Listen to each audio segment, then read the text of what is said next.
Okay, welcome everybody. It is Sunday, January 7th, 2018. Happy New Year again. Although I think I've done a show since New Year's.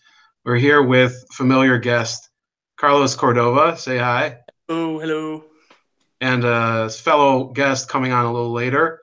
We'll leave that for a surprise. And possibly another person who was supposed to be here already, but is probably doing leg day. So we're in a real crazy moment right now because the media is talking about the president being, incapacitated, a mental, some sort of mental case or something. They're also trying to get their handle on a number of, outbreaks of public protests in Iran, which we'll get to later. But there's a number of topics that I want to cover with Carlos, who is from California. There's a lot of sensational headlines in the rest of the country about California. So what I've been confused about is why is it that we keep hearing about Skid Row more and more, and there's just more homeless people in the LA metro area. What do you think the cause of that is? Yeah. Yeah. This is going on for so many years. Okay, there's many factors to this.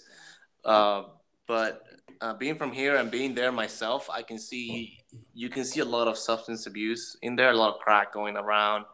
Um, you see some homeless veterans coming in, and I don't know if people know how homeless veteran become homeless. I don't know if you know. Do you know what the process is? You know why they become homeless? Are you aware of how it works? Should I talk about it a little bit? Yeah, go ahead. Yeah. So basically, because I've talked to some of these guys in the streets, and they basically what happens is they start working, right? I don't know, they become an IT person, and they start working, and they get drafted in the middle of it. They get going, they have to go to Afghanistan for a couple of years. There's a law that if you have somebody that is part of the reserve and gets drafted, and you cannot, basically you have to hold their job position. You cannot just kind of fire them. You have to hold them until they come back, right? But the thing is that the law doesn't. It's not very specific. So they say, that specific position. Let's say your title is project manager, and you go out for draft. And when you come back, the law says the project manager position has to be open when that person comes back. So what they do is once they get drafted and they come back, they come to the job, and they found out that the position is no longer available. But it's not. So basically, what happens is they do this thing where instead of saying we put somebody on your same position, they will change the name of the position, and then they will put somebody in instead. So it's kind of like a loophole in the law where they say, well, your position is no longer required, therefore we use this new position for somebody else, and then therefore we have no job for you, right? It's kind of like a loophole how that works. And they come back. They are the only people that supply the only person in their the kind of the breadwinner in the family, right? They come back. They have no job, right? And then they start looking for a job, and they find out that it's harder for them to look for jobs because they're in the reserve, so people don't want to train them to be part of the job. They say, if I'm going to train you and you're going to leave in a year from now, you know, I'm not interested in you, right? So there's a lot of non-veteran friendly places. So at some point during that time where they have no money, right? Their their partners gets tired of it, and they say fuck you, I'm gonna live with my mom. So they take their children away, right? He cannot pay for the house because he has no money anymore, and he's looking for handouts. He doesn't find any, and he loses his house, he loses his family, and they end up in the streets. That's a little bit of that's a little bit of how it goes, and that's it's pretty fucked up, but it's just the reality. So that's one of the main things happening. But Skid Row, I don't know. I have to read more on this, but Skid Row, there's a huge history on it, and I can invite somebody. I know somebody that actually knows a lot about Skid Row and has worked in Skid Row for a long time. But there's a you know, LA has this weird denomination on Skid Row where it's easier for homelessness to accumulate. It's kind of they've made it easier for homeless people to go there because they've started like closing buildings and reusing them. I'm not too clear, but yeah, I mean it's a combination of substance abuse and mental health, right? They My girlfriend worked for a hospital, and she was saying, you know, they would treat them, and they will just basically just let them go, but nobody in their family wants them, right? So they can't find a job, nobody wants them, and they end up in the street. So these people that have, you know, suicidal thoughts and or schizophrenia end up in the streets because nobody wants them. So that's another one, right? So you have, you know, those three factors in there. So we have a comment from Larry Gerke from San Jose. He says that they've also got a 20 to 30 person homeless camp straddling his railroad tracks, and you know that's Silicon Valley and whatever. What do you think is the solution now? I mean, I saw a video of Mayor Garcetti trying to give an award to this homeless advocate, and the guy ripping it up in front of him. So what is it the city can do that they haven't been doing until now to help alleviate, you know, what's basically a domestic or metro humanitarian crisis? Yeah, I don't know. It's hard. Easy. So let me bring let me bring somebody else that actually worked with homeless people before. All right. It's a good time for her to kind of jump into the video. So That's very easy. Yeah. so this is Nicole. Nicole is my girlfriend. She's worked on. She's a MFT, marriage family therapist, and she's worked with homeless people and you know people in the LA area and stuff. So maybe she can give you a better answer than I have. So let me put it up. Come here. Come here. Yep. Move it there. Right there? Yeah. Okay. Hello. Welcome. What's up, Nicole? All right. So go ahead, Nicole. What do you think about the homeless population? So the problem with the homeless population is that we generally just look at issues at hand. For example, the homeless population that was coming through my hospital, we would only treat that aspect with that and then send them back in the street. And it's a vicarious cycle instead of thinking, okay, what can we do in a form of prevention for that person not to go back to the streets, for that person to continue treatment and continue down the route of recovery, whether it's substance abuse or mental health issues. Well, when you have an influx of homeless people going back into society without a place to go to or a place to turn to, such as a homeless shelter or a group home or a boarding care, so on and so forth, when they get overfilled, where else are these people supposed to go? In result, you have the people sleeping by the railroads, you have the people sleeping by the riverbeds, you have the people going to the camps, like that gentleman Larry said. And again, it's not a solution. So the solution would be, for example, I know Governor Trudeau in Canada, he started a project where he's allocating up to $20,000 in building homes, small homes for these people on the streets. Mm-hmm. And in the past 2 years, I want to say, don't quote me, I think they've dropped down the homeless population nearly half. Why? Because they're giving these people some sort of security, a home, a stable place to go to.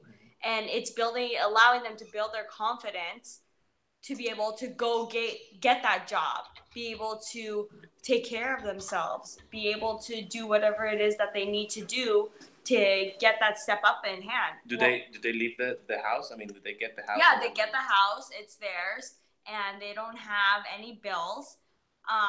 Is it like a permanent house? It's a permanent house. Where's the house? They have allocated areas in the city. So they just give house to people? They give housing. Yeah, they give housing to people. And then what happens? So once these people, they're stable enough to live on their own once they're back on their feet, they're able to go find an apartment for themselves, Yeah. and the houses are just given to other people. But for most part, it's permanent residency. So another solution that I've worked with a nonprofit called Wonder Wear Homes, and what they do for veterans is, I mean, this is a nonprofit kind of a solution, right? So what they do is that they have a program where they bring people over, veterans, for us for a limited amount of time, so they can only house them for a limited amount of time, and they give them traineeship, so they could train into harvesting. So they give them a plot of land, and then they can harvest, I don't know, sweet potatoes or something, and they have a contract with Trader Joe's to supply, basically become a supplier of of of their harvests. And you have, like, I think it's 1 to 2 years that you get a house, you get trained, and you can also go to college, community college, for those 2 years. After those 2 years, you have to leave, and somebody else come. But usually before those 2 years go on, they already have a job, and they have a place to start. So that's another solution. Yeah, those both sound pretty interesting. Like the one you just mentioned with the, I guess would you call it like urban farming? Yeah. I think is like a great idea because it gets, guess it gives them like a project to do together, plus keeps them occupied. I just looked up, very briefly the Trudeau idea that you mentioned, Nicole. Yes. And I guess I'm kind of, I have to keep an open mind, even though, like, for me, Justin Trudeau kind of is like Terrence and Phillip territory. Yes. But like, it does sound like it's going through some hiccups in the initial stages just because of arguments with municipal and federal governments over there. But I guess we'll have to give it time and not judge it because Trudeau's only been, prime minister since, I think, 2 years ago or something. Yes, it's still very fresh and new. So yeah, you guys, would you say that there's a lot of rhetoric going on about how there's this influx of illegal immigration into California, and that some of these people are being put out by that illegal immigration in terms of having adequate housing or jobs? Or do you think that that's sort of politicizing the issue of homelessness in California? I don't know. I think Okay, so let me tell you a funny story. It could be both. Related to that. We went to Yosemite. Yosemite was it? We went to Yosemite last year, right? And we live in Southern California, so we have to go through the 5 all the way up and then come down. So when we came down in the middle of California, that's where the most amount of agriculture is found. A lot of you're driving down and you see just fields and fields. And related to your question, so we stopped. You can stop and you can just buy like fresh strawberries or whatever, right? To the people that actually plant it. So we talked about this situation with them, and about illegal immigration, and how does this related to the economy and to agriculture. And because the reason the thing came up is because we were buying mangoes, and the mangoes were super expensive, and we're like, what the heck is going on? why are your mangoes so expensive? And he's saying ever since kind of Trump took power, it even though it was not a policy that he implemented, but more of a you see his speech, his first speech, and then you see the media kind of like sensationalizing it, and kind of like everybody knows what he said, kind of stuff. That has gotten into the illegal immigration, illegal farming. Well, not illegal farming, but just farming using illegal immigrants. And he's saying that his people, the people that actually want to farm, has been not coming to work, and they've been just afraid of coming out because they think ICE is gonna come and take him away, and he's been losing people, and he's told me, I've been in the business for 40 years, and I've never seen this, and the thing is, he said, I post the job, my job positions are public, I post, anybody can come here and work, and he says like this past year, well, whenever I came there, he has to, he has less profits because of it, so because he has to go up in price because of the illegal immigration. So as far as illegal immigration, my point is that my legal immigration here it's been going on for forever, and I think it's not I don't know how much of the fraction of people coming here become homeless or become crime, going to crime, but they are a huge part of the economy in California as far as the agriculture. Well, I think one of the issues that no politician can solve is that you can always talk about enforcing the immigration laws, but you can't. I mean, there are sectors that even people that are in favor of enforcing ICE mandates or whatever, I include myself. I mean, you can't force people to work in the fruit picking sector. You can't force Americans to go take those jobs. I mean, if you did, that would be a different form of like state oppression.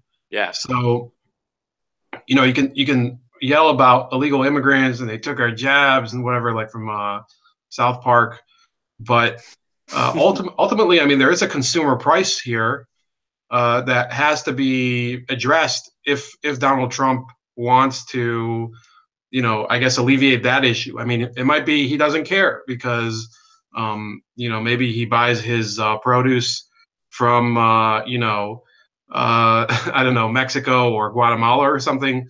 But it's an issue that I think California farmers they should probably bring up and say, even if it's just a Sacramento, which we're about to get to, we have a labor shortage.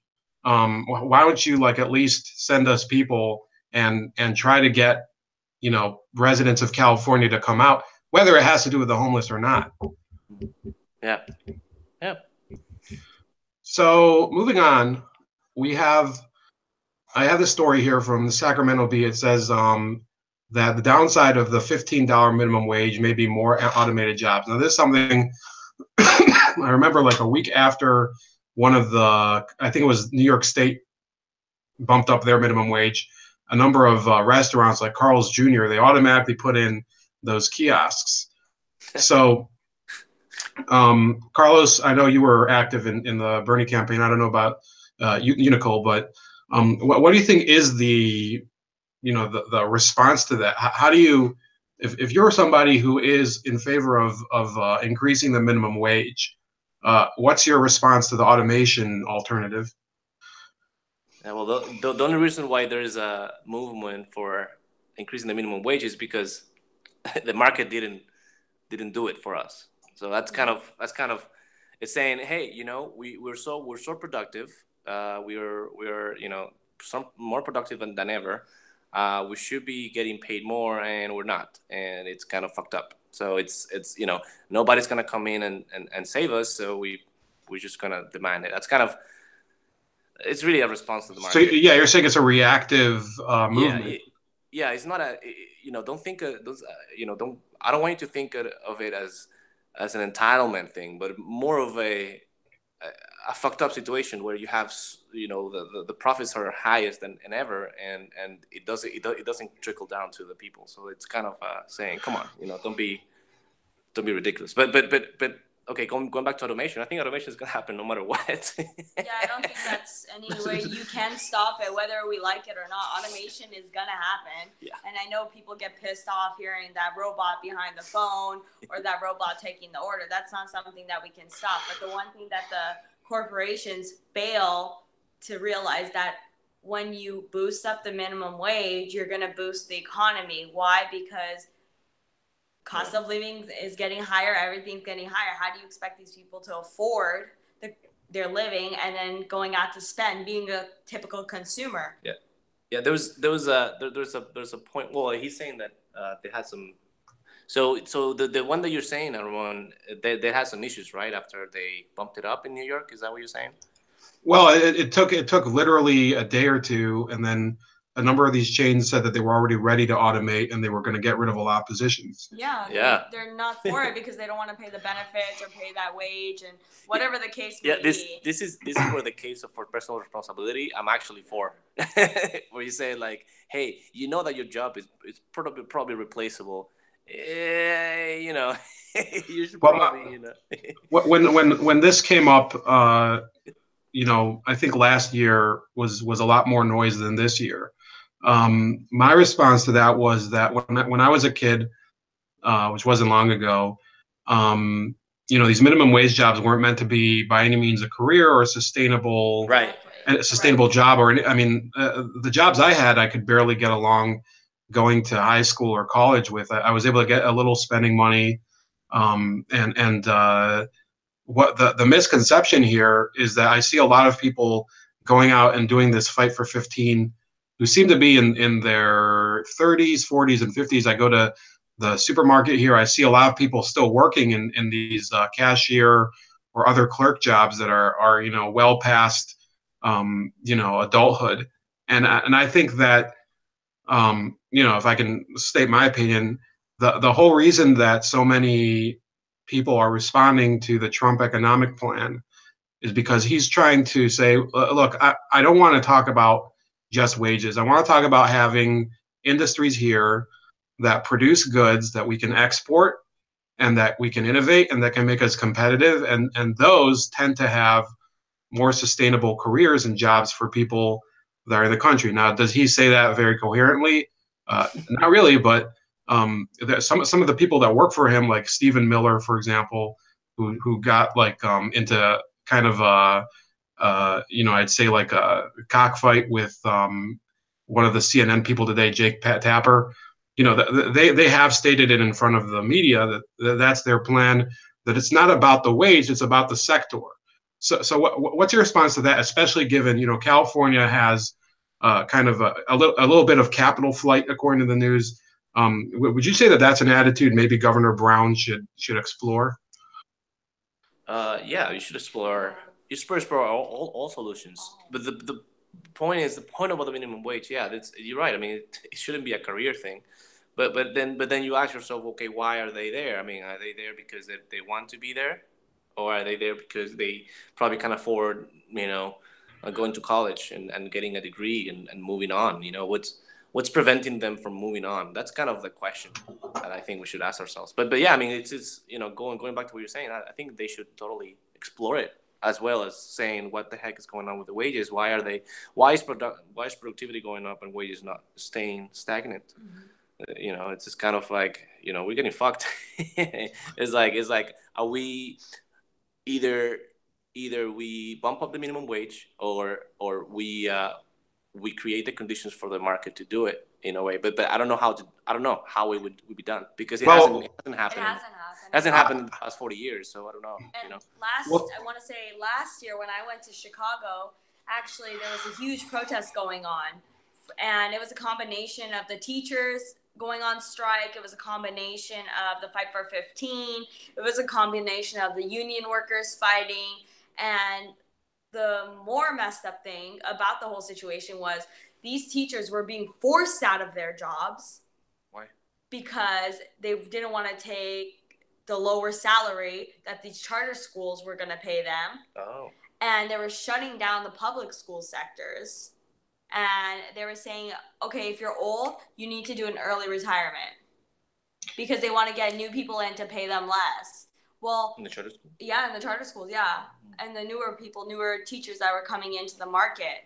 So it's like, well, when you have someone in that situation, where else are they supposed to turn to? These people were teachers for 30 years. They're still not at the point of retirement, but they're being forced to retire. And let's say the only choice they have is to do those labor jobs. At that point, like, what the heck? So I can say, in response to that, because I work for a company. We do business in Illinois, and the guy who's our salesman there comes back to me, and every 2 weeks he's back in our headquarters, and he'll come and bullshit with me about aliens and Alex Jones or whatever. But we'll talk about the tax situation in Illinois, which is kind of the that's the normie topic that we always cover. And he says that Illinois is so bad.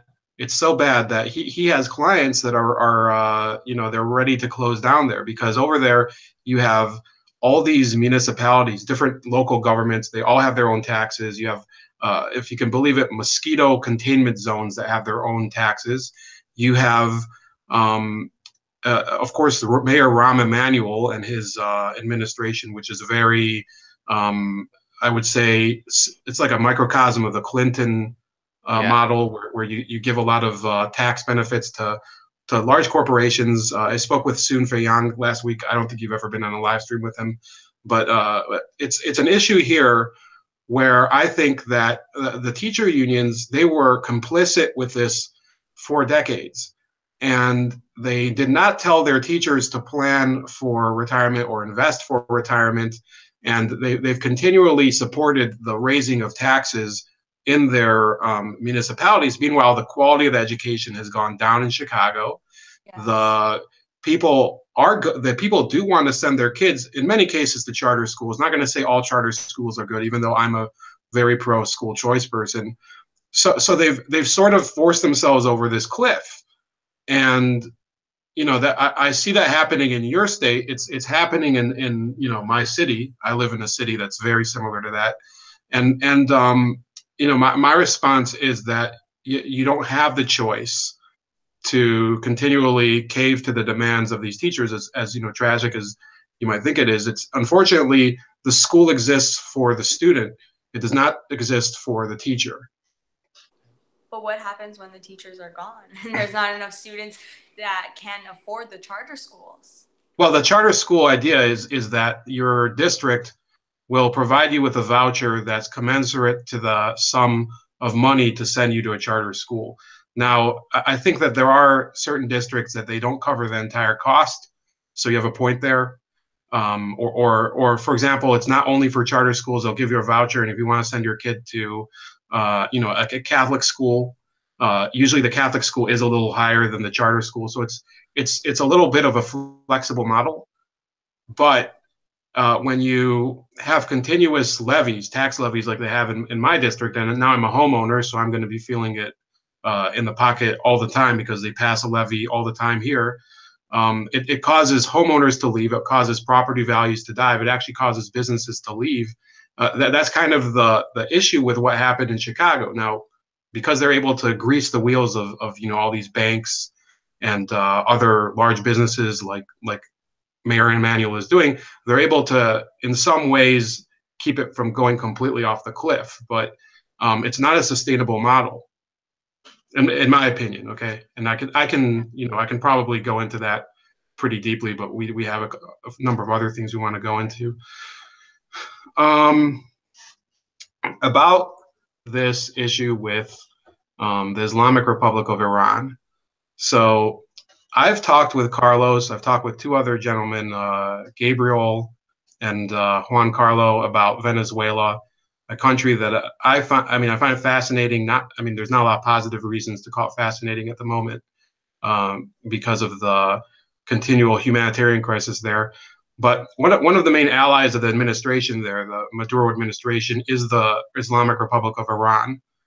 And America, we've been run by a lot of neocons for decades who have been predicting, Iran's going to get a nuclear bomb. We should bomb the fuck out of them.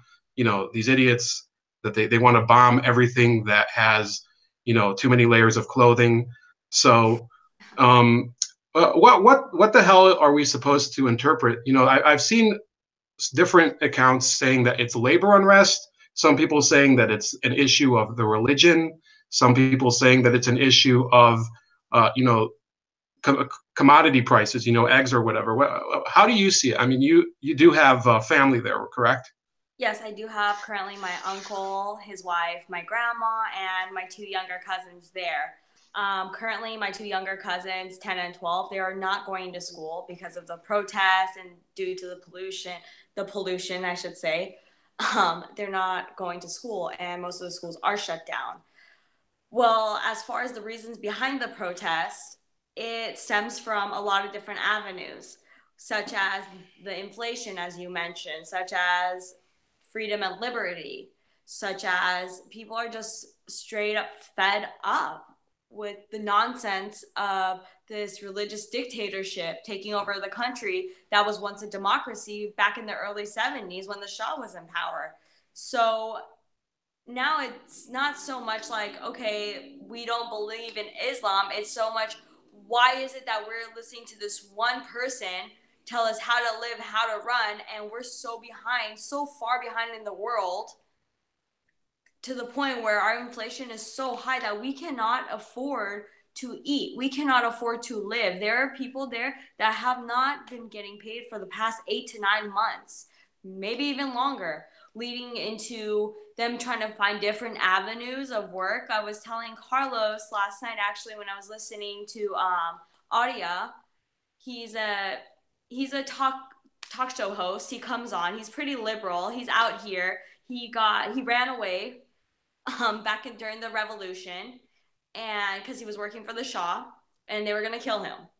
So he has a talk show out here, and he has several different callers calling in. And this lady, she called in discussing her husband's situation, their dire situation in Iran. Yeah. And basically, a husband was not getting paid for 9 months. He was working for the government. He got fired. He let that job go, and then he tried to do Uber. Well, they put more sanctions, quote unquote, and regulations as to how these people get paid and Uber, and what they can do and what they cannot do. The Ayatollah, yes, yeah. Government. Mm-hmm. The government put on more restrictions, so he wasn't making money at all. Mm-hmm. Well, that led to depression, that led down to substance abuse, and that led down to ultimate suicide.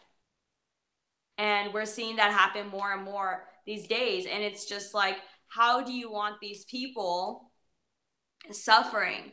How do you want these people to deal with the inflation? I mean, it's just getting worse and worse and worse. And yeah, we had the Green Revolution in 2009, but I don't think it was as strong as it is right now. And a lot of newer generations, millennials, are speaking up because they're just so fed up and they want the Shah back in power.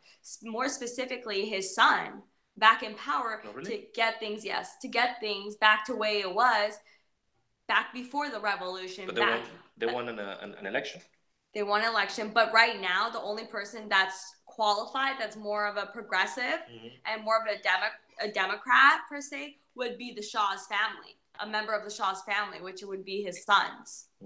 So a couple of questions regarding all of that, and some of it is a little bit. So I mean, it's not surprising because I know a few people because I know Iranians here in Ohio that are for the Shah. But I was reading. There's a guy I follow on my Facebook feed. His name's Dr. Emrani from Los Angeles. Yes. You know, some people would say Los Angeles is like the capital of the Iranian exile, and you know, and we have a fair amount of them here too, and you know, it's one of the more educated immigrant communities in the United States. That actually all of the PhD people in my I wouldn't say all of them, but I'd say a good third of them, which is you know, it's not a small amount. We're actually from Iran. And I wasn't a PhD student, but I'd be in the same lounge, and this was mechanical engineering. And I was like, holy shit, this is like, I mean, there's a serious amount of people coming from that country, and they're very well qualified or whatever. So unfortunately, you know, when I saw him publish, he said, yeah, it's different from the way it was in 2009. Well, I was like, well, how do you exactly know? I mean, we can't estimate really how effective a protest is based on, you know, reports or social media or whatever. It could be that we're going to take weeks to find out really what's happening in any one incident. So you mentioned the millennials, but I've heard a lot about, you know, common laborers and you know, middle-aged people taking part in it. Why would you say that it's harder for the Ayatollahs to keep them in line at the moment? Because people are as Maxine Waters stated, people are now woke. Per se now, and no, I don't know if she is. Yeah, damn it! I'm gonna say her terminology. People are now awakened to the realities of the Ayatollah and the dictatorship. Don't quote her. Carlos, you're gonna have to explain your reaction soon, but go ahead, Nicole. So people are now awakened to the realities of this government and the realities of the turmoil this government has caused within the country, and prior to that, people were like, okay, yeah, I guess we can deal with this, I guess. But now it's to the point where it's make it or break it. Your fight and flight reaction is kicking in. and to the point where it's like, do I pay my electricity bill or do I buy that piece of bread? And now it's like people don't even have that option. Would you say the inflation is caused by the sanctions, or what? Yeah, I would say the sanctions are another big reason for the inflation. Yeah, because think about it. We used to import export from everywhere, but now we got cut off by half the world. And who's our main producer? It's China. We get everything from China and Russia. You see, I think very limited in the options that we have. I'm kind of torn, because I have a family, my family is Israeli. They're always talking about, oh, Iran, they're a bunch of friggin', barbarians or something. I'm like, no, they're not. You actually know Iranians, and you can't just nuke countries and whatever. But they're not saying the nuke countries, but I'm talking about like the neoconservatives too. And yes. what I was under the impression was that Iran is a successful country, that Iran is run by a lot of people, even with the Islamic Republic, that are very competent and well, at least as a dictatorship, they're very functional.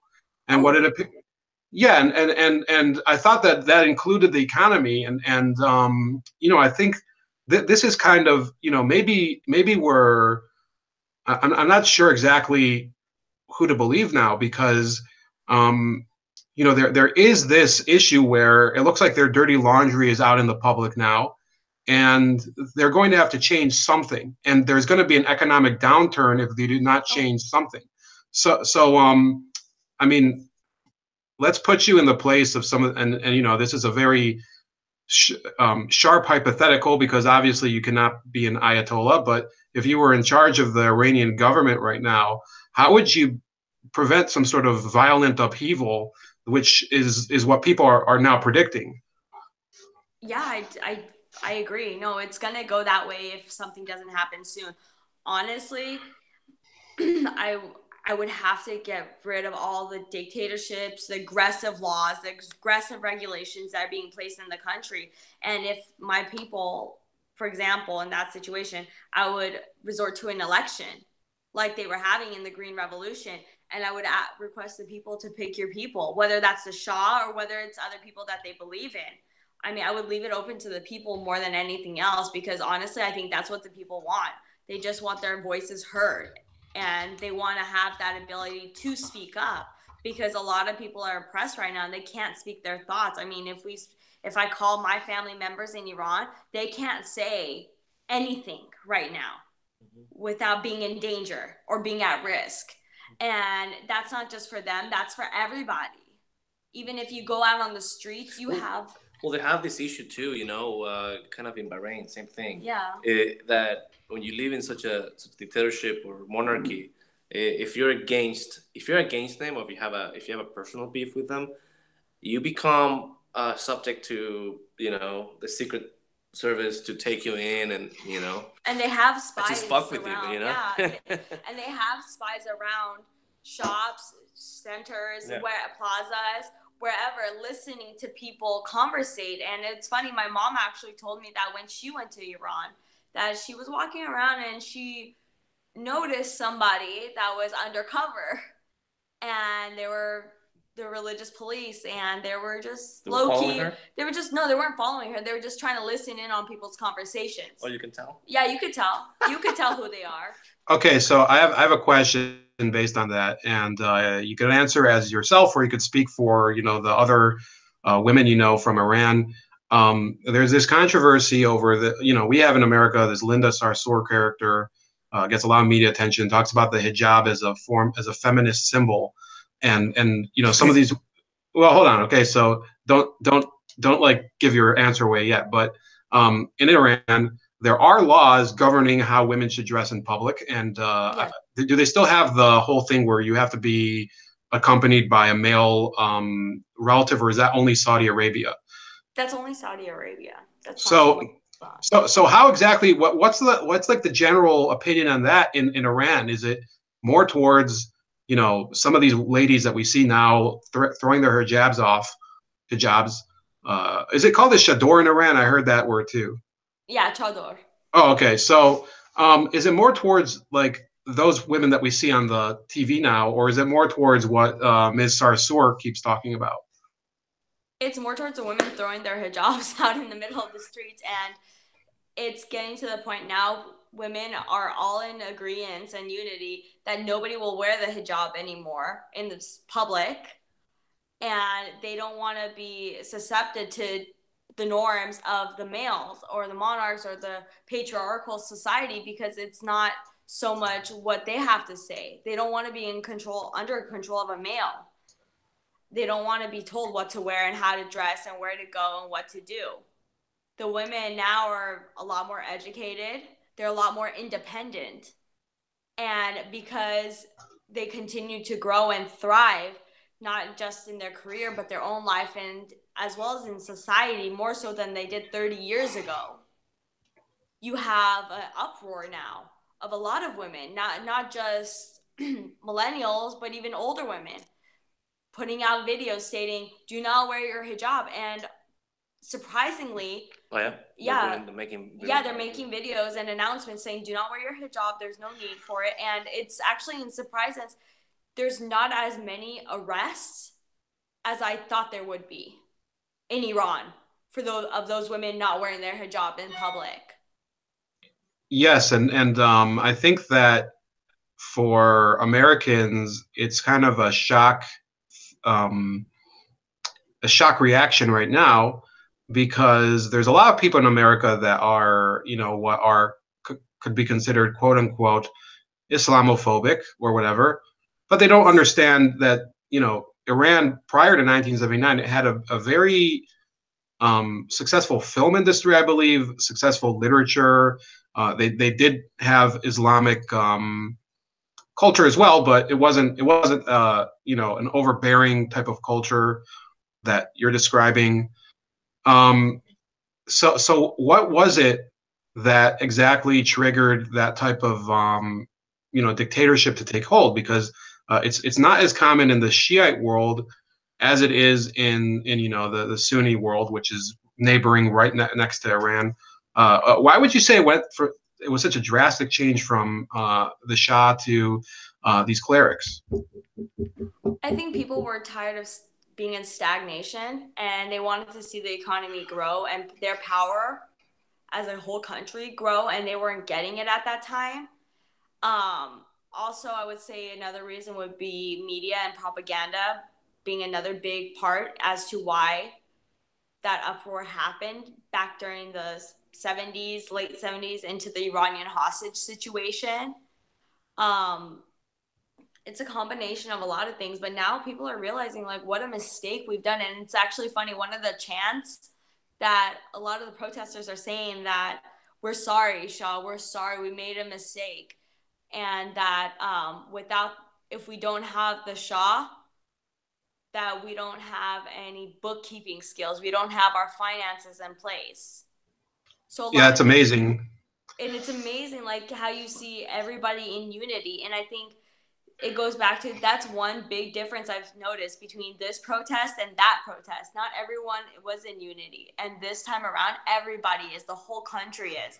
You have people protesting from Tabriz all the way to Kimran Shah in agreement that we want the Shah back, and we want it back to the way it was. Because whatever that's happening right now, the dictatorship that's happening right now, is not happening. And I think the Ayatollah and the mullahs all know that, because there was actually an article that was posted, and a video reporter, she was actually saying that they caught one of the mullahs at the airport shipping off millions of dollars, gold, and all the commodities that they got with them on a plane to go to Russia, Syria, or wherever it is that they're going.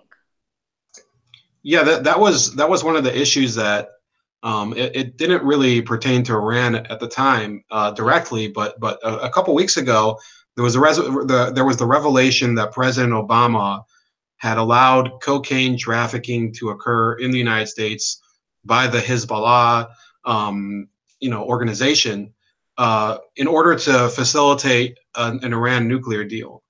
And I thought, and this is kind of out there thought, if I was an American-born cocaine trafficker, how would I feel now that people have to spend decades in jail for trafficking cocaine? Not that it's a good thing, and these guys get a sweet deal; they can make millions of dollars. Who's to say some of these mullahs in Lebanon, possibly in Iran as well, are not getting personal dividends from that? Given all of that and what's going on now, do you think that the Iran nuclear deal of the Obama era was a misstep? Did it help cause this crisis, or do you think that it would have happened either way? I think it would have happened either way. I do see the benefits of the nuclear deal as far as sanctions being lifted. Do I think that deal was 100% perfect? No, I do think there was flaws in the deals and things could have needed to be more combed out before it was presented. And it was all a work in progress. But I still do think this protest, this revolution would have happened no matter what.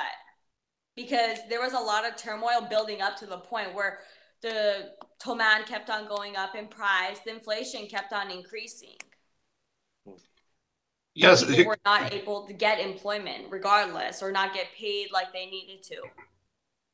So you're both you're both living in Los Angeles. There's a large Iranian community there. I think the Venezuelan community is larger in Florida, but I've seen a bunch of obviously I'm part of a group chat over there, so there's plenty of people in it. So do you two compare the situations in your countries of origin? I see a lot of similarities, both because Iran and Venezuela are allies.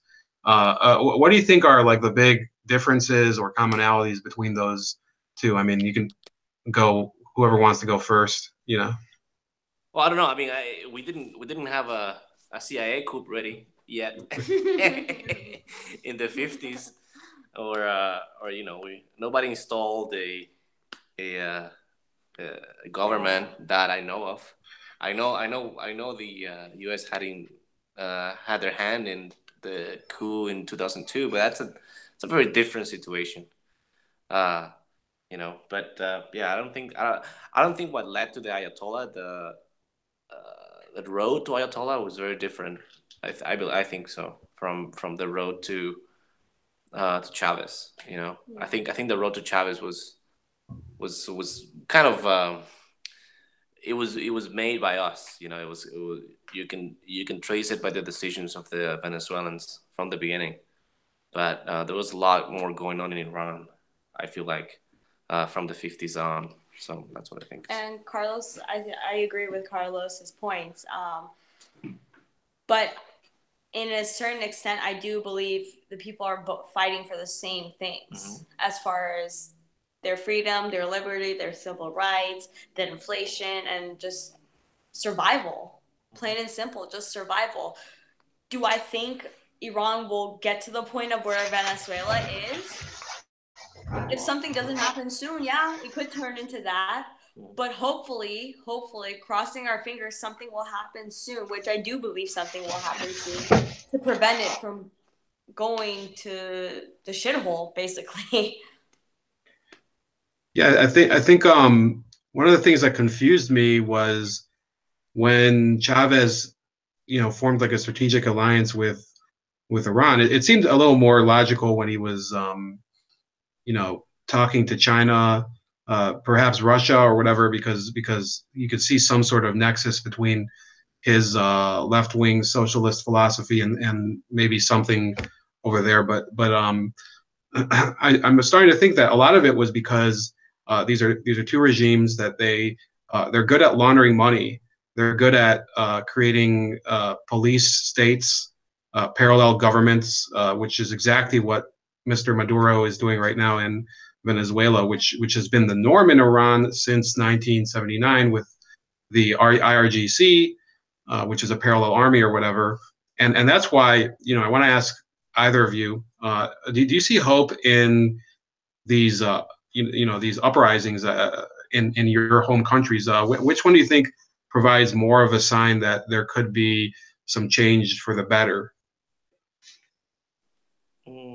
I don't know. In my country, I don't think there's any There's not much hope. We'll see next year. Well, actually, this year with the presidential elections. But the not it wouldn't be the protest that gave me hope anymore.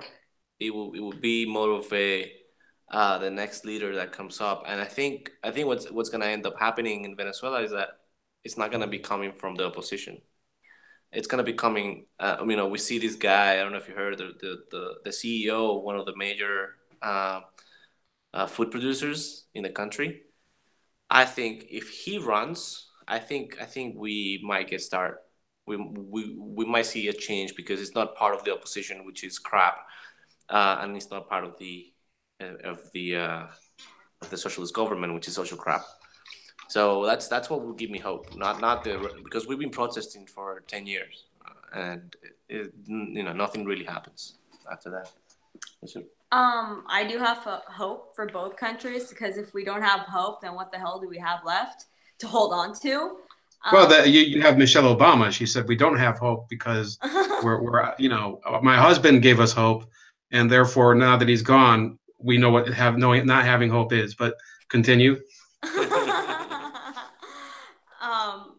I do think there will be a change in Iran this time around, more so than the Green Revolution. I didn't think anything was going to come out of the Green Revolution. I think it was just a start to something, but not a solution to anything.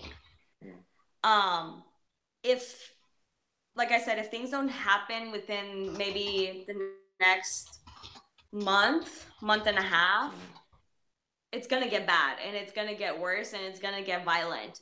And that is a fear that I have, that it will get to the point of where the Venezuelan people right now are fighting the government and how dire the situation is over there. So all I can do is hope for the best and pray that something will come along because of all the people standing up in unison together and wanting the same thing and chanting the same thing. So we've kind of covered a little of California, the non-Beach Boys California with all the homelessness and the minimum wage and other issues, and Iran, obviously, and back to Venezuela, which I do hope to do some more dedicated spots on it. If you guys are interested in, I haven't talked to Gabriel yet, but I do want to have him back on. And we could start doing a Testigo Iran as well, even though that would make absolutely no sense because they don't speak Spanish there. But I don't know the word for witness in Persian. Listen, I know it's Sunday. You guys have a lot of stuff to do. Thanks for coming on. Thanks for finally introducing us to Nicole. Thank you. And yeah, you guys are welcome back. And by the way, Carlos, I hope you were not looking at the chat because they were shit talking Bernie Sanders a lot. It was pretty funny. A lot. And except for Larry, he was kind of saying, Bernie's not as bad as, as Jeffrey Dahmer or something. But I guess, well, let me see. I mean, did they ask any questions? They were kind of like fighting with each other. One of them was calling one of the other, apparently, who's this guy? Ben is being called some sort of neocon, Bushite or something. And Larry is trying to prove he's not a communist again, which, in order to keep the chat interesting, Larry, you're never going to make it work. We're always going to stick it to you. But anyway, there's no real relevant questions here. Somebody was asking about witches. Okay. Well, whatever. I mean, I'm losing faith in my own audience, but but stick around, guys. I mean, there's going to be more chats coming up. Yeah. Can't lose faith, can't lose hope. Well, I do want to say that there's a few more projects coming up. I'm working on something that, and I've talked to Carlos about regarding Venezuela, that I'm hoping is going to bring some fruition that has to do with, some actual wrongdoing that I think is going on regarding Venezuela. There's a major interview coming up hopefully this week regarding one of the books I cover on the channel. Any final words from either of you guys? No, I think it was fun. Thanks Thank for you. the time. All Thank you right. for your time. Nice Appreciate to meet it. you. And Nice to meet yeah, next time we'll talk about the witch hunt that Larry's going under. So I'm down. Let's do it. All Cover right. style. All right, thank dude. you. Bye. Bye. Bye bye.